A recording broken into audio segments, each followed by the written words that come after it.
I realized that knowledge, information, and insights can get confused very easily. Nowadays, we have a lot of information out there, but it's confused for knowledge, it's confused for insights. But the thing is that the information is the facts that should be converted into knowledge.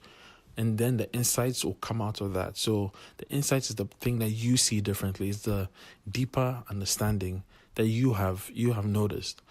But it's very possible to look at the facts and not get any knowledge. When you look at politics, you see that all the time, where the mainstream media will write something and a lot of people think, oh, like I know what they're talking about, but no, you really just got an opinion, but it looked like facts. And I'm looking at the same thing in my life and in business and so on and so forth. That one of the things I pray about is that like the Lord lets me see the difference between principles and suggestions, because there are so many things that I would have done differently if I realized that these things that I'm reading, these things that I'm hearing, the advice I'm getting is a principle. It's not a suggestion. Because if it's a principle, then it has worked before and has worked many times. And if I know how, if I gain the knowledge from this principle, I'll know how to adapt it to my context, adapt it to my particular business or family or whatever it is.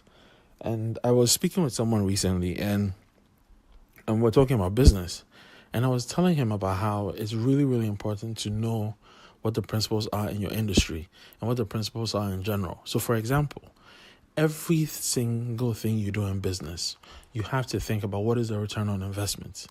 Some things, the return on investment will be cash upfront. Some things, it's goodwill in the market. But the thing is that you have to know, and you have to find a way of measuring it. The things like goodwill you may not be able to measure, but that should not be an excuse for not measuring the money that you're going to make after putting, $1, $2, or $1 million into a project. I was listening to an entrepreneur recently, and he spent $1 million on a prototype, $1 million on a prototype that right now is not even functional. So the principles are there, the principles of return on investment, the principles that talk about how you have to know who your ideal customer is. You have to understand them.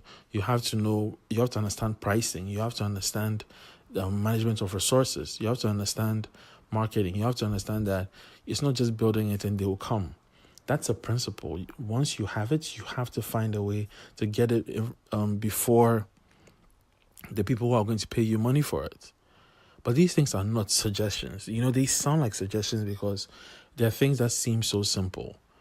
But these principles work. Look at all the successful businesses over the last, 200, 300, 500 years.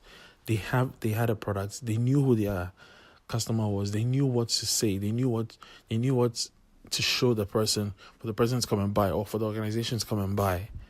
But we think a lot of these things are just suggestions. I met people who say, well, that worked for this person, but it won't work for me.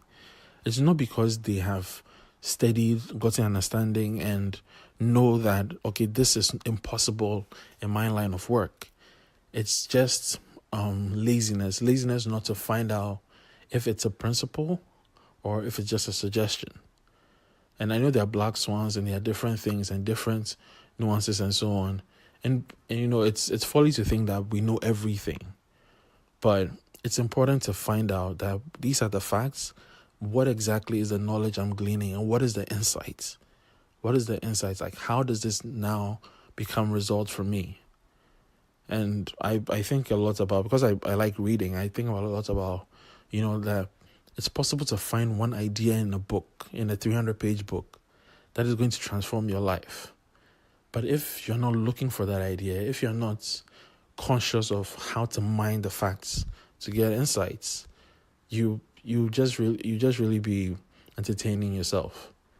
And there are those who read for the accumulation of information, but they think they are reading for the accumulation of knowledge. But those are two different things.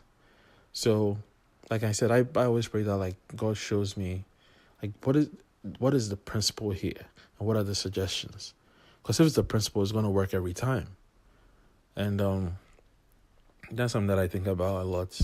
So, whatever principles that you are listening to, hearing, watching, seeing around, make sure that you know how to apply them to your particular business, your particular ventures, because that's important.